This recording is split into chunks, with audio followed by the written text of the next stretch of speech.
Right, Steve, we're on Plymouth Barbican.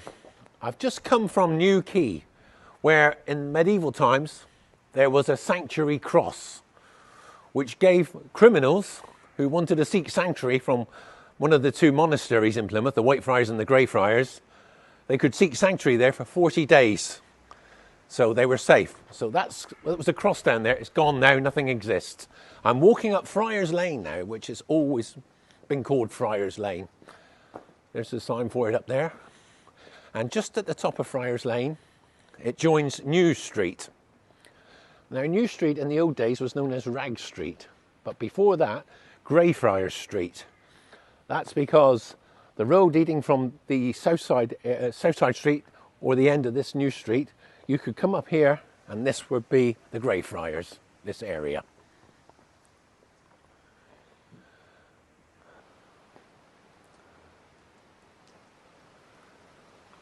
Right, Steve, we've just come up Friars Lane and where it joins with New Street, and right in front of us here is the MOUNT EDGCUMBE Masonic Hall. Now, I believe that that is where the Greyfriars stood in the old days, the actual buildings. Some historians said it's down in Worcester Street, the other side of the Barbican. But the names of the streets and some of the leases I've seen describe it as this area at the end of Greyfriars Street, which was New Street. Now, if you look at this map, Steve, this shows, this is not to scale, by the way, this is the castle, Plymouth Castle, St Andrews, the Whitefriars. The only other substantial building here is this one here. This was built later. This, I believe, is the Greyfriars because some of the descriptions say it had a tower with it. Now, we're going to take you inside the Masonic Hall, the MOUNT EDGCUMBE Masonic Hall, for a good reason. There's something in there I'd like you to see.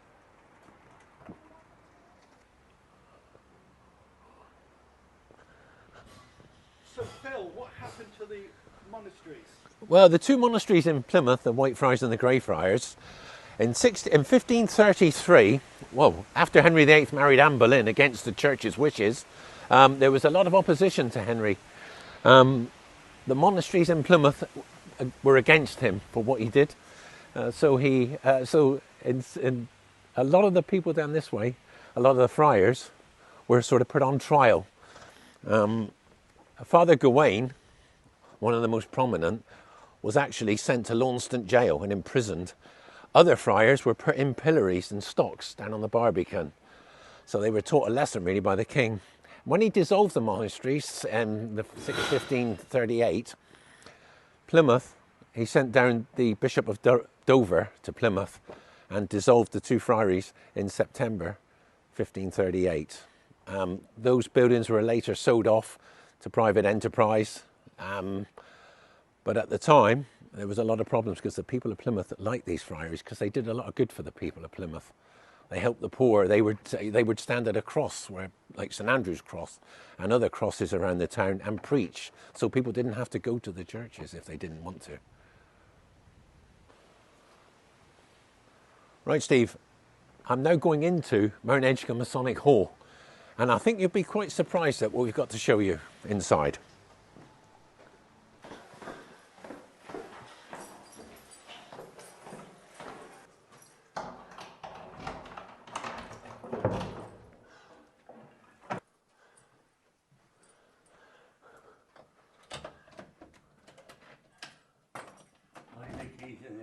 Okay.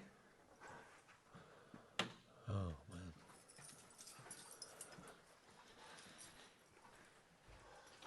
It's like Fort Knox, isn't it? Sorry? Like Fort Knox. That block was round, you're locked in. Okay. So if you come back next week, there's a couple of skeletons here. Yeah. Oh, man, see. Oh. Oh, dear.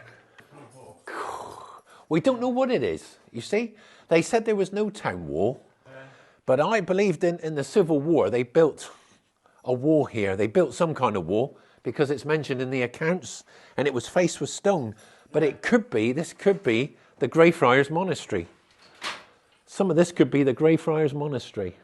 Have they never done anything under here? No. See, because it's a very thick wall. There, oh, yeah. There's tunnels in there. Wow, catacombs. Down there, this is blocked off. Yeah. There, blocked off. I start digging it and I put bullocks up there. Oh, pity you couldn't get an archaeological team in here, because It's because if there's tunnels here, I reckon it's got to be the monastic building, the down Greyfriars. there to the Barbican. Oh, really? Tunnel going up there You hear that, Steve? to the prison. God. How far can you get? Only that much. Really? If you go in there. Oh, wow.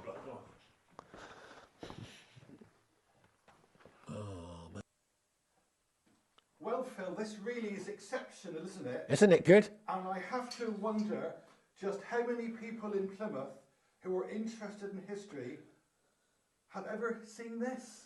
Not many. It's hidden away. It's hidden in the basement, Yeah.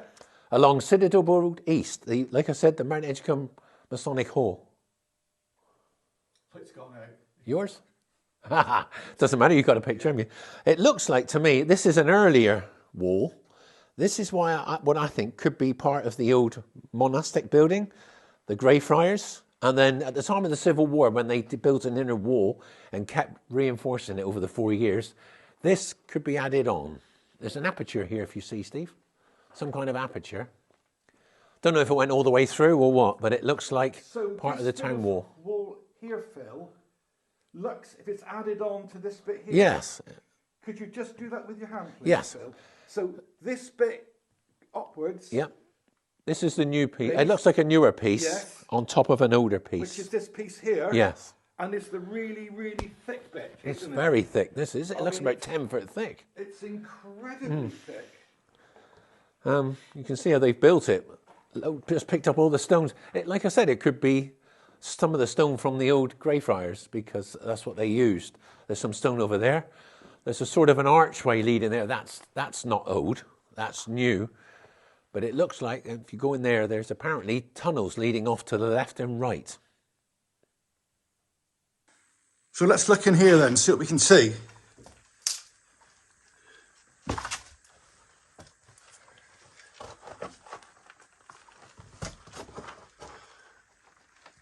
There's a passageway leading off there and a passageway leading off there. Well, we're in the tunnel now. And it, to me, has got a look of an air raid shelter. Corrugated iron that could have been used to reinforce the roof. And over here,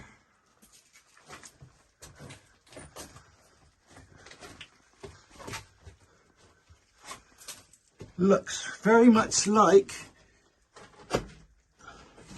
it could have been some sort of escape hatch.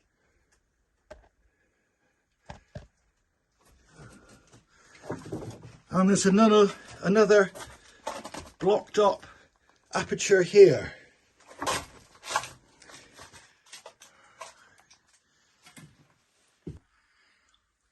I'm inside what may be the escape exit now, and it looks as if the opening has been blocked with concrete slabs with iron reinforcement, which has a look to me of a blocked emergency access. It's certainly not 1954 vintage when the Masonic Hall was built, and that's an interesting pattern there, those X's. How very interesting. I feel I'm standing in somewhere that's very, very old. The vertical brick wall has a look of a 1940s air raid shelter toilet. I just wonder if the space on the left could have been a WC. I've seen it in lots of other places just like this. Well, here we are through the little adit type entrance we have here. And it definitely has the look of a 1940s air raid shelter now, with the corrugated roof put in for reinforcement. So I think that's pretty almost certain what it was, how they've made use of existing buildings. There's another space behind us. Quite often they would make use of existing basements and alter them, reinforce them. And just on my left here could be where the electric cable could have run along. Or actually, it's noticed on the other side, it may have been just to like a drip tray for any condensation that came off here to run along here.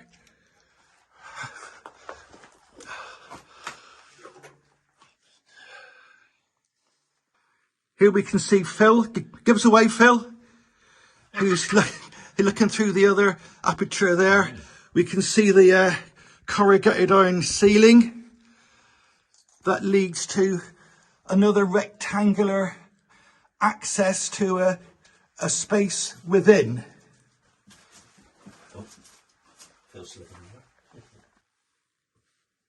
I always find underground spaces calm, tranquil and still. This one is just the same. I don't know what the type of cut hole at the end here. It seems to go from the bottom right through to what would be the surface. It could have been a ventilation. It's not big enough for another escape hatch. But it was there for a reason. People never did things for no reason. We can see lovely here, look, at that roof.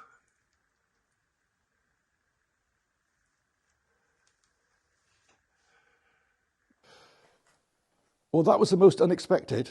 We came looking for something from the 15th century, and we found something from a world war in the mid-20th century.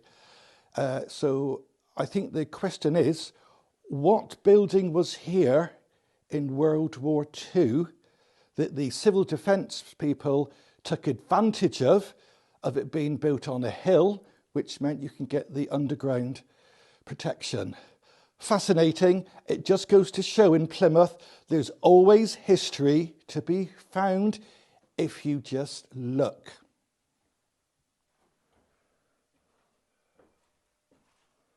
Well, it looks like we've now left 1940s and we're travelling back in time to when, Phil? 1640s. 1640s. 300 years before. What do we have over here? Well, to me, this is the best part of the wall. This is the finished wall. This is like a return. It goes down to there where the other part was, which is not so good. But if you look at this, look, real workmanship had gone into this piece of walling. So it's sort of an L shape. And if you look at the old map of the Civil War, there's Plymouth Fort. This is the wall. Now, it looks like it could be that return. It could be another one here.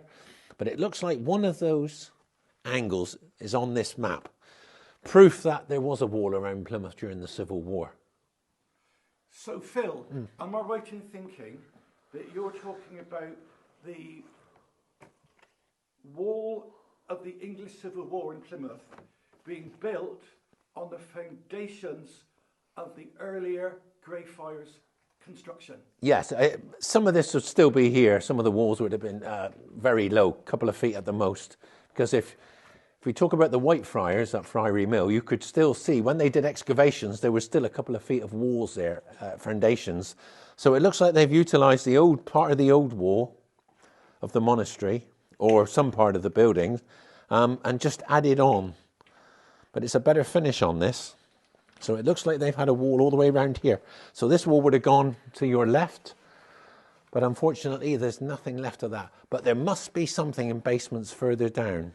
Because this row, in that direction is Holgate. Correct. Yes, Holgate. So it's in the right. It's on the line. It's on the alignment. Yeah, it's on the alignment of a wall. Phil, yeah.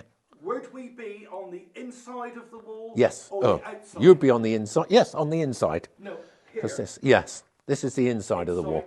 Where I am is inside. Me too, I think. Because this went around for some reason. Yeah. Such history, Phil. Yeah, it's good, isn't it? Oh, it's phenomenal, and yet so lost. Yeah, like I say, if I wasn't for a friend of mine, Wes Ashton, who brought me in here for a few years back, I'd never have known this existed. And there was always people who said there was never a wall around Plymouth. Well, come and look at this and tell me there was no wall around Plymouth. And the GREYFRIARS Monastery wasn't here. I believe it was in this area. Right, if you look at the workmanship here, this looks like the older part, and this is add-on, because this goes all the way around, and it looks like this wall extended in this direction, which is north. And there's another one there, that wall there, just where the return was earlier. This is another wall that goes on. Yes, it looks like it's a... So it may be some old building from the monastery, and then they put the town wall on top, because the town wall, it sort of starts off in the same direction. You see, it goes to where this building was here. It looks like a wall went this way, if you see the way of the stone as well. And the return wall, so this went that way.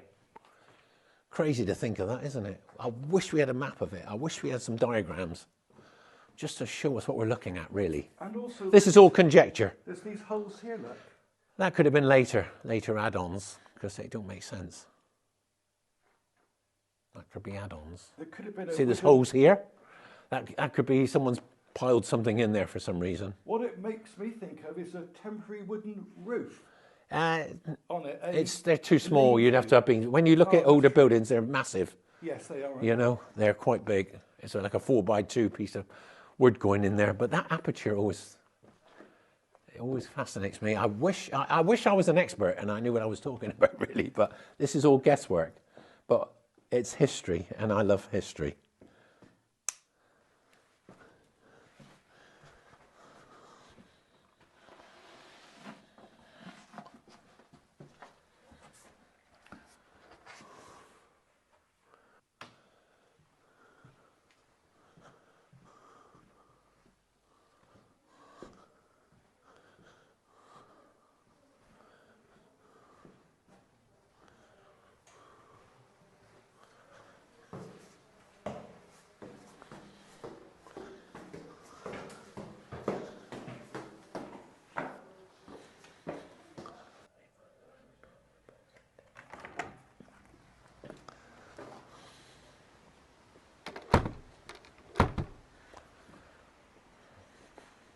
Right, Steve, so now you've seen where I believe the GREYFRIARS once stood.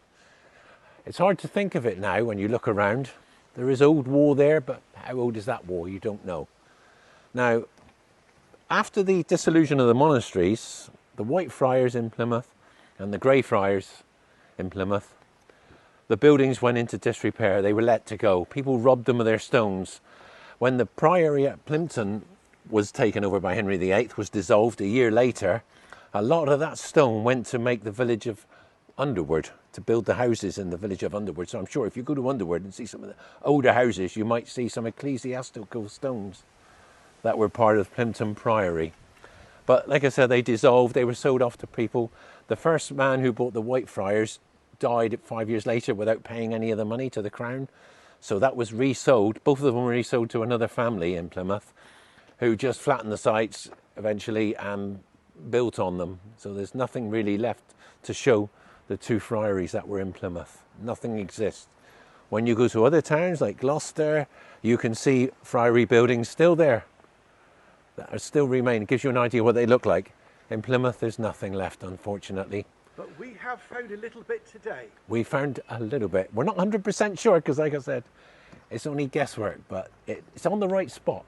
And it's through the blue... The Mount EDGCUMBE Masonic Hall. Yeah. Phil, once again, thank you very much. Thank you, Steve. That was a good day.